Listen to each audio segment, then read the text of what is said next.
Pretend that you're a farmer and your whole livelihood depends on the amount of crops that you harvest.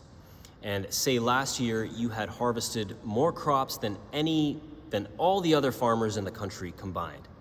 Would you be happy? Well, probably. You'd probably say, well, this is amazing. I'm set for life. But what's strange is that this is not Peter's response in today's gospel. So Peter's a fisherman. He's not a farmer. But like a farmer who depends on their crops, Peter depends on the amount of fish that he catches. And in today's gospel, we're told that he catches perhaps the biggest catch of fish that he ever catches at any one time. So much so that the nets begin to break and the boats begin to sink. What's his response to that? Is he thrilled? Is he happy? Well, the Gospels say that he's not. He's actually in agony a little bit. So just to set the scene, Peter and the other disciples spend the whole night, the previous night, fishing, and they catch nothing. By the way, I'm told that fishing during the nighttime is what you're supposed to do as a fisherman. During the daytime, when the sun is out, the fish like to hide behind rocks and stuff and keep cool. I don't know. I'm not an expert fisherman, but I'm told that fishing at nighttime is the way to go. So they fish all night, they catch nothing.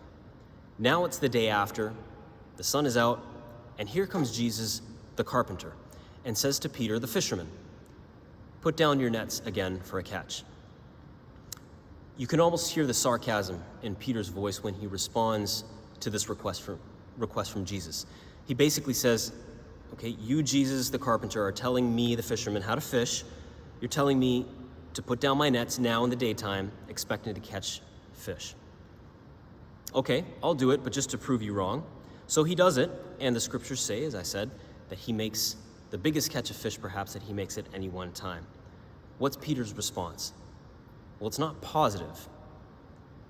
He says, "Get away from me, Lord, for I am a sinful man." Get away from me, Lord, for I am a sinful man. That's a really strange response. If that were anyone else, if that were me, I would probably say, this is amazing. This Jesus is a gold mine. If I stay friends with him, maybe he can do the same for me in the future. I don't know. But Peter's upset. Why? Well, there's a few reasons for this, but I think one reason is because Peter's incompetence has just been exposed. His weaknesses have just been exposed. Not only as a fisherman in front of Jesus and the other disciples and the whole crowd that's there, but his incompetence has been exposed as a disciple who fails to trust wholeheartedly in the Lord. And this is just one gospel passage that describes Peter like this. There are many other gospel passages.